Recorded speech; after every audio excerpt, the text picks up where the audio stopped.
Hare Krishna, Krishna Krishna, Hare Hare, Hare Ram, Rama Ram, Hare Hare.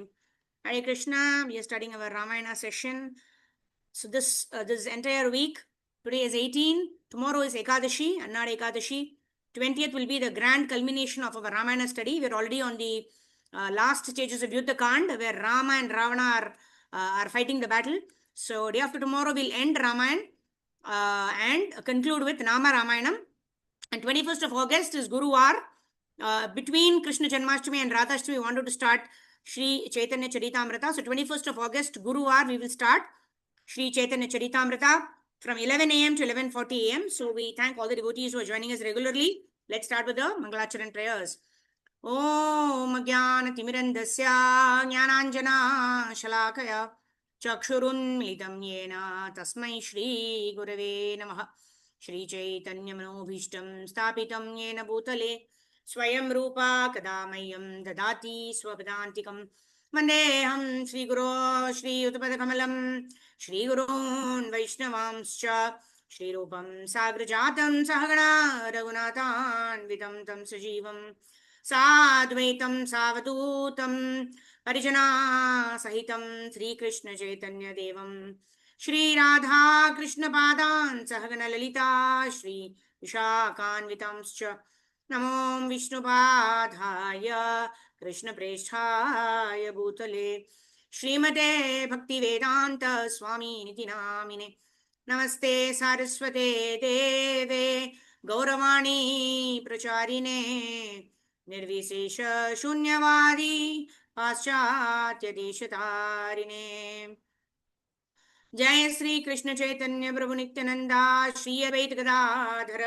श्रीवासादि गौर भक्त वृंदा हरे कृष्णा कृष्ण कृष्णा हरे हरे हरे राम राम राम हरे हरे मुखं करोति वाचालं पंगुं लंघयति गिरिं यत्कृपातमं वन्दे श्रीगुरुं दीनतारिणं परमानन्दमाधवं श्रीकृष्णचैतन्यमीश्वरं हरिः ओम् तत्सत् गुरवे गौरचन्द्राय राधिकायै तडालये कृष्णाय कृष्णभक्ताय तद्भक्ताय नमो नमः. Hare Krishna. So thank you, devotees. Let's quickly start with where we left off last time. We studied Ramayana, last 2 days of Ramayana. So very interesting way Krishna Dharmadas Prabhu is narrating the war, the battle between Lord Ram and Ravana. It's indeed a very, very descriptive way, very dramatic way the passages have been given. So little bit I've shortened it so that we can conclude, not going into too much details with the battle. So let's quickly go ahead and read now the battle between, like we've said, this Dharma Yuddha. The battle is between Lord Ram and Ravana. And you know Lord Ram is going to win. Yes, Karpavali Mataji, go ahead. Ravana stood bellowing out his war cry from there. Hare Krishna, am I audible, Mataji? Yes, Mataji, go ahead. Very loud and clear. Haribol, yes. Ravana stood bellowing out his war cry. The demons felt heartened, and their king was coming out to fight. That lordly Rakshasa had never been defeated in battle. Surely this spelled the end of Rama, Lakshman, and all the monkeys. Quickly, Ravana's charioteer brought his golden war chariot. It was equipped with all the divine weapons and adorned with celestial gems. Around its sides were thousands of bright golden pinnacles. Rows of bewildered pillars held its great canopy, and the standard of cat's eye rose from its center like a massive palm tree. As it moved off, it thundered like a number of clouds, and it produced a beautiful ringing sound from thousands of small golden bells hanging around its sides. Soon the battlefield was strewn with the corpses of slain monkeys, and Ravana plowed into the Varana forces. They fled, tortured by his weapons. A demon king dispersed the Simeon rank like the wind the dissipating clouds. Having cut through the monkeys, Ravana searched for Rama. He loosened a shower of arrows on Rama, which were like venomous serpents with flaming heads. Rama stood on the battlefield like an immovable mountain. He immediately countered the Ravana's arrows with the crescent-headed shafts that cut them to pieces. Ravana continued to send volleys of arrows at Rama, and the prince replied with equal numbers of his own. The sky was filled with arrows resembling flocks of golden birds. Rama and the demon circled each other from left to right, each fixing his gaze on the other. They appeared like death personified and Yamaraja himself, meeting for a violent encounter. They completely covered the sky with their arrows and caused a shadow to envelop the battlefield. Both kept their bows bent to a full circle, and both moved with a great speed, keeping their weapons trained on the other. Rama's blazing golden armor deflected Ravana's shafts, while the demon's impenetrable mail rendered Rama's arrows ineffective. Seeing his arrows falling uselessly on the ground, Rama sent Mataji. Scroll down, Mataji. Mataji. Oh, sorry. Rama and Yeah. Rama's arrows, the demon interpreted Rama's arrows ineffective. Seeing his arrows falling uselessly on the ground, Ravana sent a dozen fierce sharps which pierced Rama's brow. With those golden arrows protruding from his head and producing profuse blood, Rama appeared to be wearing a shiny crown decorated with a red garland. Improvising to the pain, Rama invoked the Rudrashtra presided over by Shiva and sent a fearful hail of flaming arrows at the demon. They struck Ravana and every part of his body, seeking out his vulnerable points. But the demon's celestial armor again repelled the shafts and they entered the earth, hissing like furious snakes. Ravana then invoked the fearful Rakshasa weapon, imbuing it with his own enormous personal power. As he released it, all kinds of strange missiles sped toward Rama. Some had the heads of terrible lions with wide open mouths. Others had the heads of wolves, jackals, donkeys, boars, dogs, alligators, and venomous serpents. Ravana's mystic weapon produced a frightening and discordant sound. It assailed Rama from every side. Unshaken, Rama moved with great agility and dodged as the shafts as they fell. He dropped to one knee and took out a blazing golden arrow.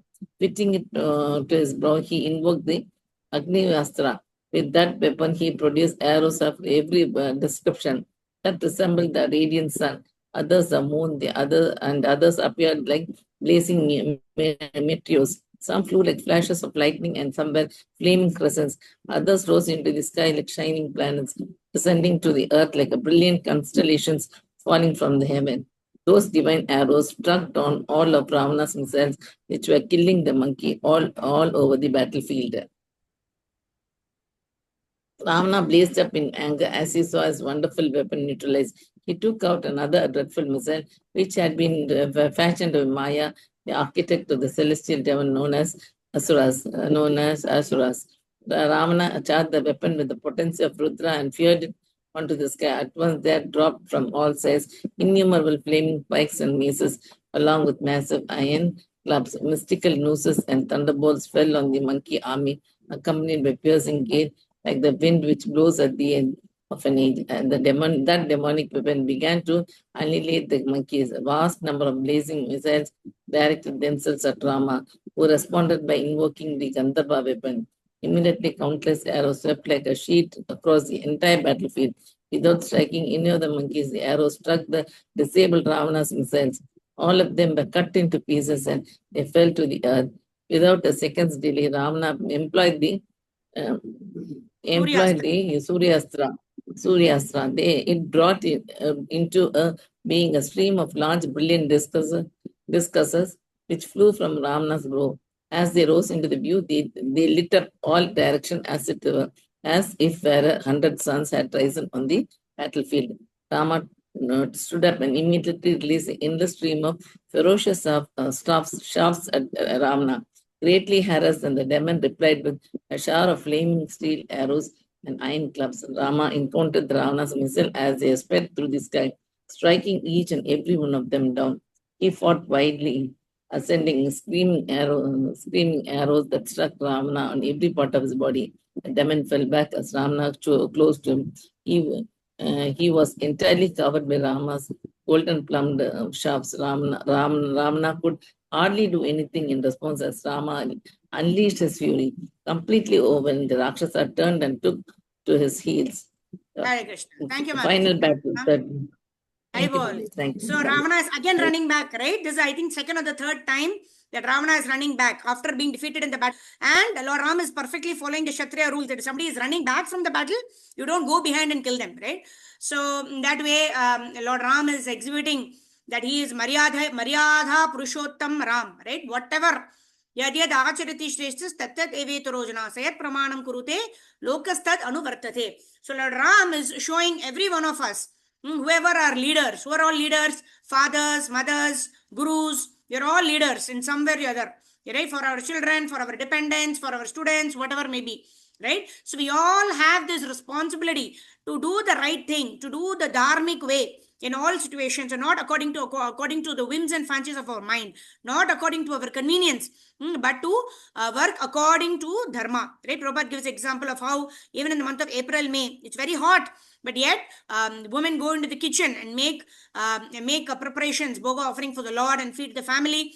And even in in winter months, right, we do take a bath early in the morning, right? Of course, we have the geyser and hot water facility, but yeah, but we don't feel lethargic. Oh, it's so cold, let me sleep for another 2 hours, right? So we don't, even if we feel that way, we should distract, or we should get over the distraction, and having got a higher taste of chanting Hare Krishna during early morning hours. We want to wake up, take a quick shower, early morning bath, and then cleanse our external body and cleanse our internal mind and intelligence by chanting Hare Krishna Mahamantra, study of the scriptures. And in this way, we can please Guru and Gauranga. All right. So Ravana is again running back. Now let's see how the war proceeds. Now again, the next day, the war again happens between Rama and Ravana. And this is the final battle, chapter number 13. Okay, Sindhu Mataji, go ahead. The final battle. Hare Krishna Mataji, pranams. Yes, Haribol Mataji. Srila Prabhupada ki Jai. Jai Shri Ram. Rama immediately followed that astonishing feat by sending a Rama fierce immediately followed. at the demon. Am I audible? Yes, go ahead, Mataji. Rama immediately followed that astonishing feat by sending a fierce volley of arrows on the demon. They struck Ravana in all his limbs and pierced his 10 heads. The demon blazed with anger and replied with an equal number of his own arrows. Rama intercepted Ravana's arrows while simultaneously continuing to strike him. The Rakshasa then released an even greater number of shafts which penetrated Rama's defense and pierced through his armor. With blood shining on his breast, Rama looked like a great King Shuka tree in full blossom. On the battlefield, Rama was himself expressing his exhaustion from the fight. In the heavens, the great Rishi Agastya saw this and desired to assist him. Agastya had been observing the battle from the sky along with the gods. He now descended to Rama's chariot and spoke to him. O mighty armed Rama, please listen as I tell you the secret of a highly confidential prayer, the Aditya Hridaya. This prayer will invoke the powerful spiritual energy from the heart of the sun. This is a very effulgence of the Supreme Vishnu himself. With this power, one can overcome any obstacle and destroy to the roots of all one's enemies. Agastya instructed Rama how to recite the prayer, which would summon the combined power of all the gods emanating from the bodily rays of Vishnu. With that power, Rama would be able to quickly overcome Ravana before nightfall, when the demon's own power would be doubled. The Rishi returned to the heavens, and Rama turned towards the sun. After sipping water for purification, he recited the Aditya Hridaya. At once he felt extreme happiness and his mind became highly enlivened. All his fatigue vanished and he took up his bow. He stood firmly on Indra's chariot. Fixing his gaze upon Ravana, who had again appeared before him, he urged Matali forward towards the demon. In the heavens, the sun god stood in person amid the other gods and uttered benedictions upon Rama, saying, "May victory attend you." As Rama and Ravana met in fearful combat, the two armies stood motionless with their weapons held fast in their hands. Observing the man and demon engaged in a desperate duel, all the warriors, along with the gods, Gandharvas and Rishis, watched in wonderment. The two belligerent opponents each exhibited their full prowess on the battlefield as they hurled blazing weapons at each other. Rama and Ravana fought vehemently for hours without interruption, exchanging blow for blow. Neither felt wearied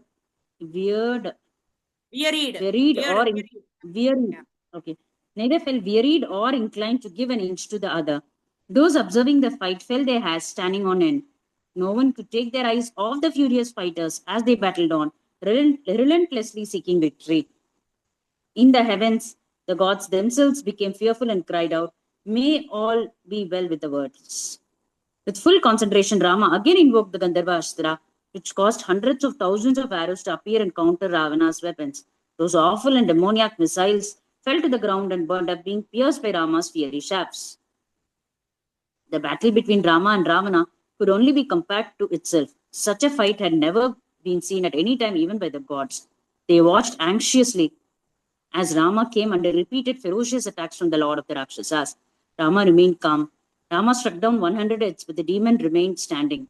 Without slowing his attack for even a moment, Rama contemplated this wonderful phenomenon. How was this demon to be killed? No weapon seemed able to take his life. It looked like the fight might go on forever. Hare Krishna. Thank you, Mataji. Thank you, So Mataji. this is Hare very Krishna. interesting. How Lord Ramachandra is getting guidance, right? So we always saw that, Krishna says in Bhagavad Gita also, Nimitta Matram Bhavasavya Sachin. I have already defeated all of the Kaurava armies, right? I've already defeated them. They're already dead. Nimitta Matram, oh Arjuna, you kill them now and you take credit for all the, for all the victory. So similarly here, Lord Ramachandra seems to be bewildered, right? Whom the Supreme Personality of Godhead, what is it that Lord Ramachandra does not know, right? Does he have to recite the Aditya Hridayam to rejuvenate himself, right? He is the, Nava Yauvanam, right? Lord Ramachandra, Lord Sri Krishna, they are always in their ever blossoming youth with so much of energy, right? They can never become tired, right? Fighting with a Rakshasa. Right, so here also we are seeing here that he likes to take advice from his devotees, right? Even when Vibhishana came on the side, Lord Ram asked Hanumanji, Sugriva, and all of them, what should I do? Should I accept their should I accept them into my team? And then some of them were bewildered. No, how can you accept? What if they've just come to check out our army and check out our strengths, and in this way they will use it against us? And what did Lord Ram say? Lord Ram said, even if Ravana were to come and surrender to me, returning Sita, I will forgive Ravana also right now. So that is the magnitude of mercy. That is the unlimited compassion and mercy of the Supreme Personality of Godhead. Jai Shri Ram. So now we see here that Vibhishana is going to come and tell Lord Ram how Ravana can be killed. And now the suspense or the final leg of the battle is going to be narrated where Lord Ram is going to defeat and kill Ravana. And then finally they meet Sita, and then Sita undergoes at Agni Pariksha, and then Sita and Rama return to Ayodhya, and they're going to get crowned as the king and queen of Ayodhya. So that's how we will end. And then day after tomorrow's Ekadashi, please do join us for the Ekadashi special session from 11 to 11:40 a.m. where we will also recite the Ekadashi Mahatmya. And day after tomorrow we'll continue. I'm not sure how long the Zoom session will be on. I think it's about next 10-15 minutes. So we will end, and then tomorrow we'll continue with the Ekadashi special session. Day after tomorrow, 20th, which is Wednesday, Dwadashi Tithi. Okay, we also urge devotees to update the Google form after you chant more number of rounds on Ekadashi day. On 20th, which is Wednesday, Dwadashi, we will have the culmination session of our Ramayana, and we'll culminate it after the war and Rama and Sita crowned as the king and queen of Ayodhya. Then we will study the Nama Ramayana, which is a complete summary study of Ramayana. And on 21st, we will start Shri Chaitanya Charitamrita. So that's the plan. And then Thursday, Friday, Chaitanya Charitamrita. And then from the next week onwards, Monday, Tuesday, Wednesday, Bhagavatam. Thursday, Friday, Chaitanya Charitamrita. So this will be our next 1 year plan, at least 1, 2, 3 years, I don't know. So this is our plan for the next 1 to 3 years. So right now we've been completing a lot of books. We've had several quick milestones. We completed this book, So now this is going to be the longest milestone. So we are praying at the lotus feet of Guru and Gauranga, at the lotus feet of Radha Krishna. This is a very auspicious month. We had Janmashtami, then Srila Prabhupada's Vyasa Puja. We are approaching Sita Thakurani's appearance day. We are approaching Radhashtami. Right, and then Chaturmasya is also in progress in Kartik month. Very auspicious time. So we are starting Chaitanya Charitamrita is the postgraduate study. Bhagavatam is the Bhagavatam itself is postgraduate, I believe. So this probably Chaitanya Charitamrita master's degree, right? So we pray to their lordships, pray to Guru and Gauranga that we are able to complete Bhagavatam and Chaitanya Charitamrita completely in a systematic way, with the verses, with the synonyms, the translation and purport for the pleasure of Srila Prabhupada, for the pleasure of Gauranitai, Jagannath Velji, Subhadanamaya, Sudarshanji, Bala Gopalji, and all of our Brahma Matva Gaudiya Vaishnava Guru Parampara. All right, let's quickly move ahead. Who wants to read? Navkishori Mataji. Yes, I think it's almost the last part of our today's session. Go ahead. Vibhishana quickly approached. Hare Krishna. Hare Yes. Krishna Mataji, Dandavat Pranam. Thank you, Pranam. Mataji. Vibhishana quickly approached Rama. He told him that the demon had a boon from Brahma, that his heads and arms could never be destroyed. In Ravana's heart was a store of celestial nectar which renewed the life in his body. The only way to kill him was to strike at his heart with a divine weapon that could dry up the nectar. As Rama considered his next move, all the while raining arrows upon Ravana, Matali turned to Rama and spoke. O Rama, the time for this once date has come. Recall now the prayer Agastya told you. Agastya also gave you an arrow when you were in the forest. Imbue that arrow with the force of the Brahmastra and kill the demon by piercing his heart. Accepting Matali's advice, Rama remembered the celestial arrow which Agastya had given him long ago in the forest. At once he appeared in his hand and he fitted it to his bow. Its shaft was made of ether and its weight consisted of the Mandara and Meru mountains. The wind god presided over its shaft, the fire god over its plumes, and the sun god was installed at its points. It looked like the road of universal destruction, wielded on by the time spirit himself. Rama again chanted the Aditya Hridaya prayer and then invoked the infallible Brahmastra. Rama drew back his arrow. He shone so brilliantly that no one could to look at him. He released the weapon and it flew at Ravana, lighting up the air and sky and roaring like a tumultuous ocean. It struck the demon on his chest, even as he stood firing his own weapons at Rama, piercing right through his heart. The arrow emerged from Ravana's body, soaked in blood, and entered the earth. Ravana whirled around and let out a cry which seemed to shake the entire creation. His bow dropped from his hands and he fell from his chariot like a mountain, struck down by Indra's thunderbolt.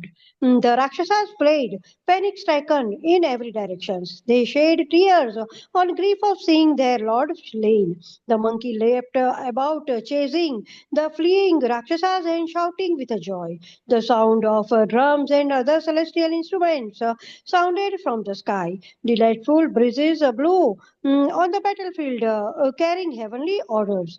Dazzling showers of brilliant flowers fell from the sky and covered Rama's chariot. The gods and rishis praised Rama, who stood blazing with splendor.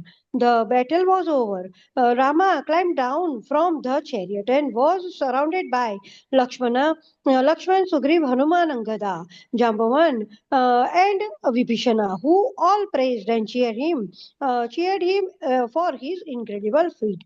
As he gazed upon his brother's dead body, Vibhishana then began to lament, "Alas, O Ravana, how have you been killed?" Although slunned by Ravana, Vibhishana had still loved his brother and had always desired his welfare. He fell by his side and continued to cry out. Rama approached him and placed an arm around him. Console him with a soft word. Your brother has died a hero's death. No hero has ever been known to be always victorious. Sooner or later, a warrior will die at the age of weapons. This is the end sought by all great fighters, O Vibhishana. There is no need to mourn for Ravana, for his death was glorious. Hare Krishna. Thank you, Mataji. Hare Krishna, Mataji. Thank you so much. Dandavat Pranam, Mataji. Pranam. So this is what glorious, isn't it? Such a wonderful battle. Lord Ram has emerged victorious. Jai Shri Ram. And what is Ram? And Vibhishana, of course, is feeling affection for his brother. And what is Lord Ram saying? Lord Ram is appreciating Ravana.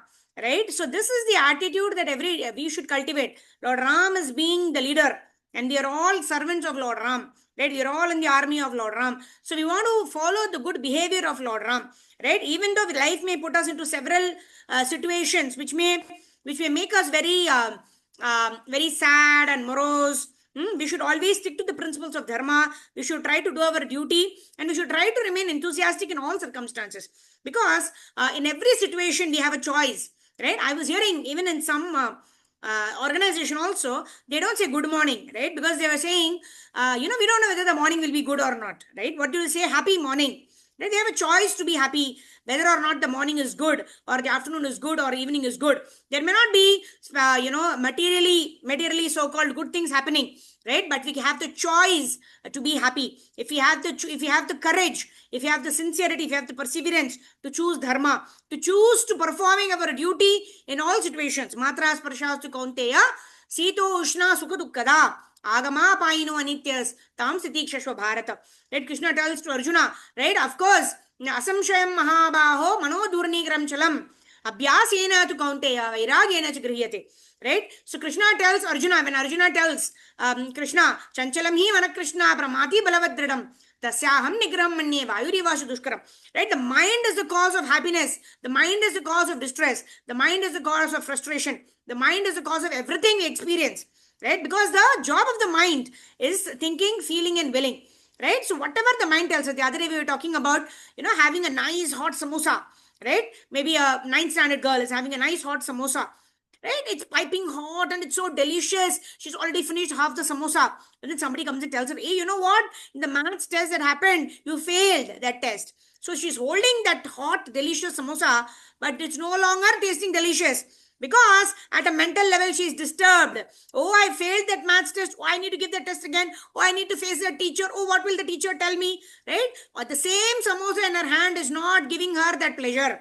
So higher than the physical pleasure is the mental pleasure, right? Is a mental pleasure of feeling some kind of joy or feeling some kind of pain, and that surpasses the physical pain or pleasure, right? And higher than the mental pain the mental pain or pleasure is a kind of social pleasure. You get some kind of name, fame, recognition, you get money, you get noted, you get appreciated. That is at a higher level, social, right? But even higher than that is an intellectual, oh, I've achieved it. Oh, I've written this book. Oh, I've released this book. Oh, I've got so many followers.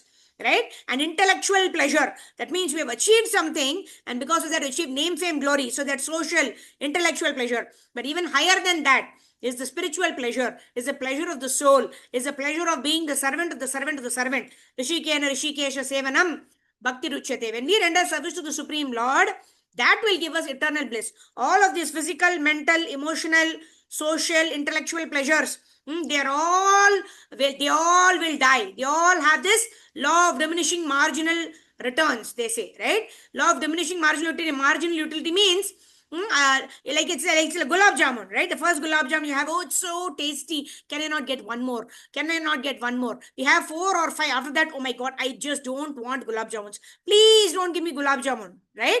And then after some time, if somebody gives you, after 4 or 5 hours, somebody gives you gulab, yes, I want gulab jamun, right? But that time, when you've already experienced 4 or 5 gulab jamuns, you don't want to take the 6th gulab jamun. Why? Because anything that is material cannot give us unending joy. It is subject to the law of diminishing marginal utility. That means the greater the number of gulab jamuns we eat, the lower will be the pleasure.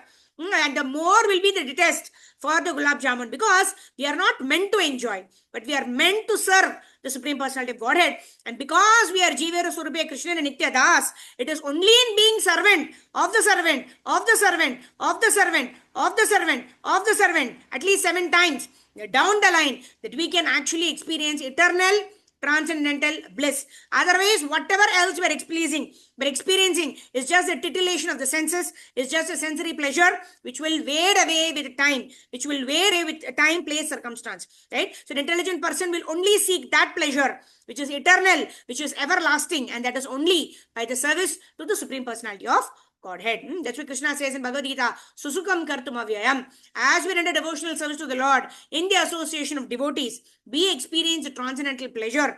That is that is incomparable with anything of this material world. All right, let's move ahead.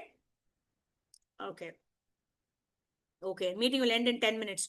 All right, so we have, we'll just try to read a couple of pages more. And we'll end our session when it stops. And day after tomorrow, we'll continue Ramayana, and we will easily complete this book, the last section of this book, and then we will do Nama Ramayanam and close it. And tomorrow, please meet us at 11 o'clock, right? In case the session ends abruptly, I'm just saying that. Okay.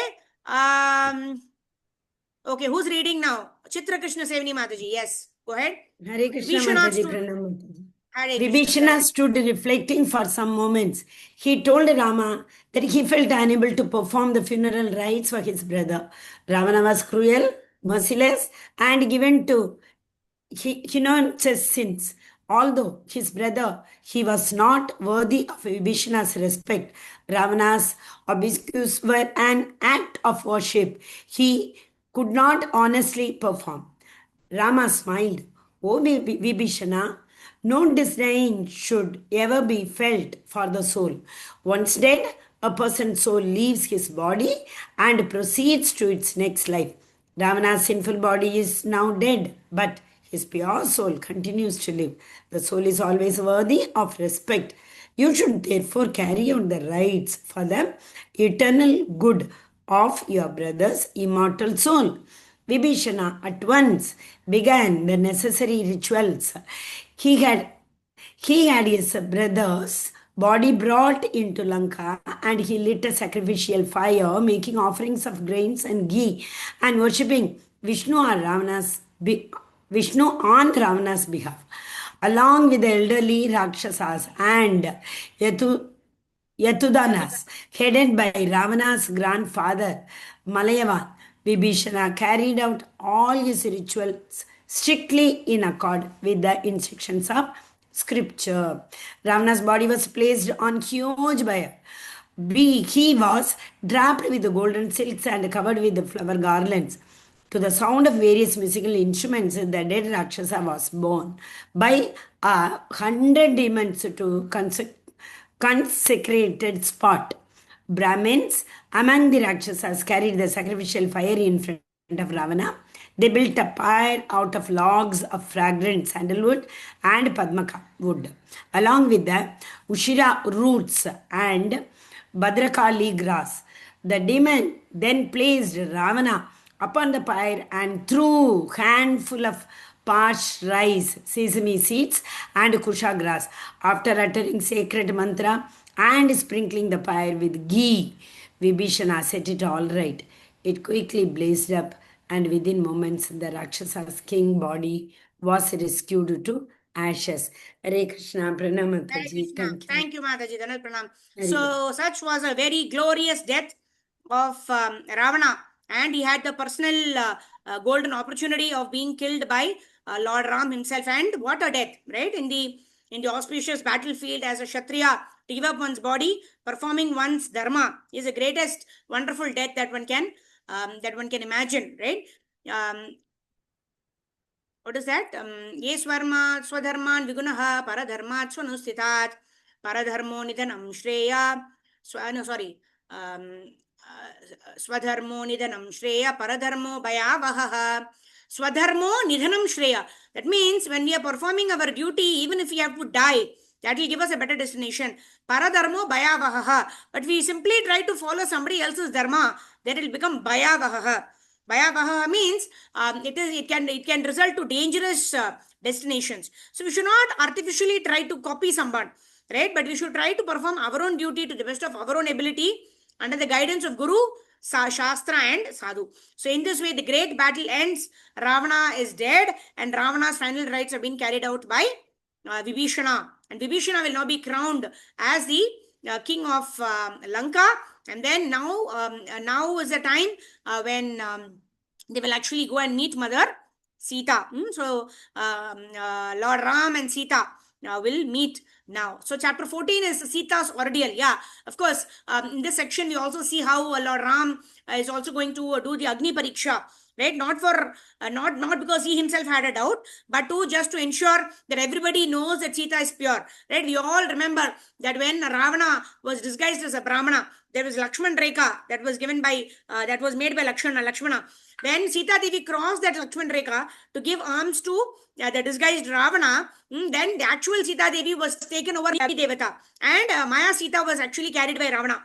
Right now, during this Agni Pariksha, right, again Sita's purity is displayed for the, this is just to increase the glory of a pure devotee of the Lord, that Lord Ram asks her to go through this Agni Pariksha. The real Sita returns, and then Sita and Rama unite, and then they will be crowned as the king and queen of Ayodhya. So that is how this chapter ends. So quickly, let's I think there are 2 more chapters, but this is the sum and substance of the next 2 chapters that we will be reading, and this will mark the end of Ramayana. And then we'll do Nama Ramayana. Then we can quickly cover all the pastimes in one session, about 20 minutes. All right, chapter 14. Anyone else wants to read? Sita's ordeal. Okay, let me read for a while. After witnessing, Shama Priya Mataji will read after some time. I just want to read for some while. Okay, after witnessing Ravana's destruction, the gods and the rishis departed joyfully for their various heavenly abodes. Matali bowed before Rama and received permission to return with his chariot to Indra. Rama watched as a celestial vehicle rose high into the sky and disappeared. His fury with the Rakshasas had completely subsided. He now thought of Vibhishana's installation as the new king of Lanka. So this is also very, very wonderful. So there is no personal animosity that Lord Ram has against anyone, right? So this was a dharma, battle of Yuddha, dharma that needs to be fought, and Lord Ram fought it with all dignity and respect and following dharma, right? And in this way we see that Ravana has been killed and no animosity feelings. Now he is only looking ahead. Now Vibhishana should become the king of Lanka. So now what next? Yeah, Shama Priya Mataji, we have 2 minutes. Please go ahead and read fast. Rama asked Lakshmana. Hare Krishna Mataji, pranams. Rama asked Lakshmana to perform the ceremony of consecrating Vibhishana on Lanka's throne. Lakshmana immediately had the monkeys fetch sea water in large golden jars. With that water, he duly consecrated Vibhishana, carefully following the directions given in the Vedas. Vibhishana sat upon the throne and blazed with legal splendor. The Rakshasas were joyful to see Ravana's brother assume the rulership of Lanka, and they brought him many gifts and offerings. Vibhishana offered all these to Rama, and who accepted them out of his love for Rakshasas. When the ceremony was complete, Rama asked Hanuman to go quickly to Sita. He was itching to see her again, and he said to Hanuman, "Please inform the princess of the good news. I long to see her. Tell her to make herself ready so that very soon I may meet with her." Hanuman at once left for the gardens. As he made Thank you. So now we will leave this for day after tomorrow. Lord Rama is going to meet up with Sita, and Hanumanji, what is he going to tell Sita? What is going to be Sita's reaction that her Lord is here? And then Lord Ram's meeting with Sita, and the Agni Pariksha that happens, and then Sita Devi is received by Lord Rama, and they go back to Ayodhya, and in this way Lord Ram and Sita get crowned as the king and queen of Ayodhya to rule over Ayodhya for many, many years. And then later on a washerman will start another quarrel, and that's the nature of Kali Yuga. Manda Sumanda Matayo Manda Bhagya Uputrata. So that will happen, but we will not go into that. We will end where Rama and Sita become crowned as the king and queen of Ayodhya, and we will do the grand finale by reciting the Nama Ramayana to the pleasure of Sita, Ram, Lakshmana, Shatrugna, Hanuman ji ki jai.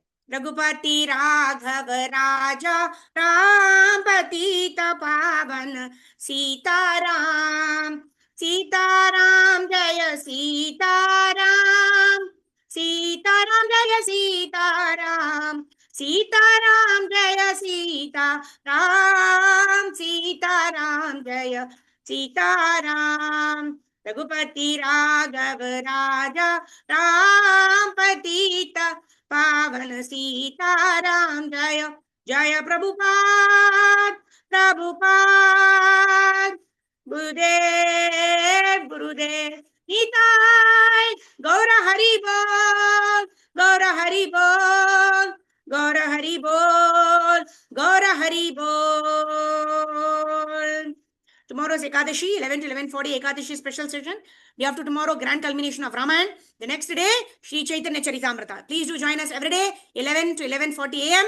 and from 4:30 to 7 a.m. We are at your service. Hare Krishna. Vancha kalpatarubhyascha kripa sindhubhyev cha patitanam pavanebhyo vaishnavebhyo namo namaha. Ananta Koti Vaishnava Vrindaki.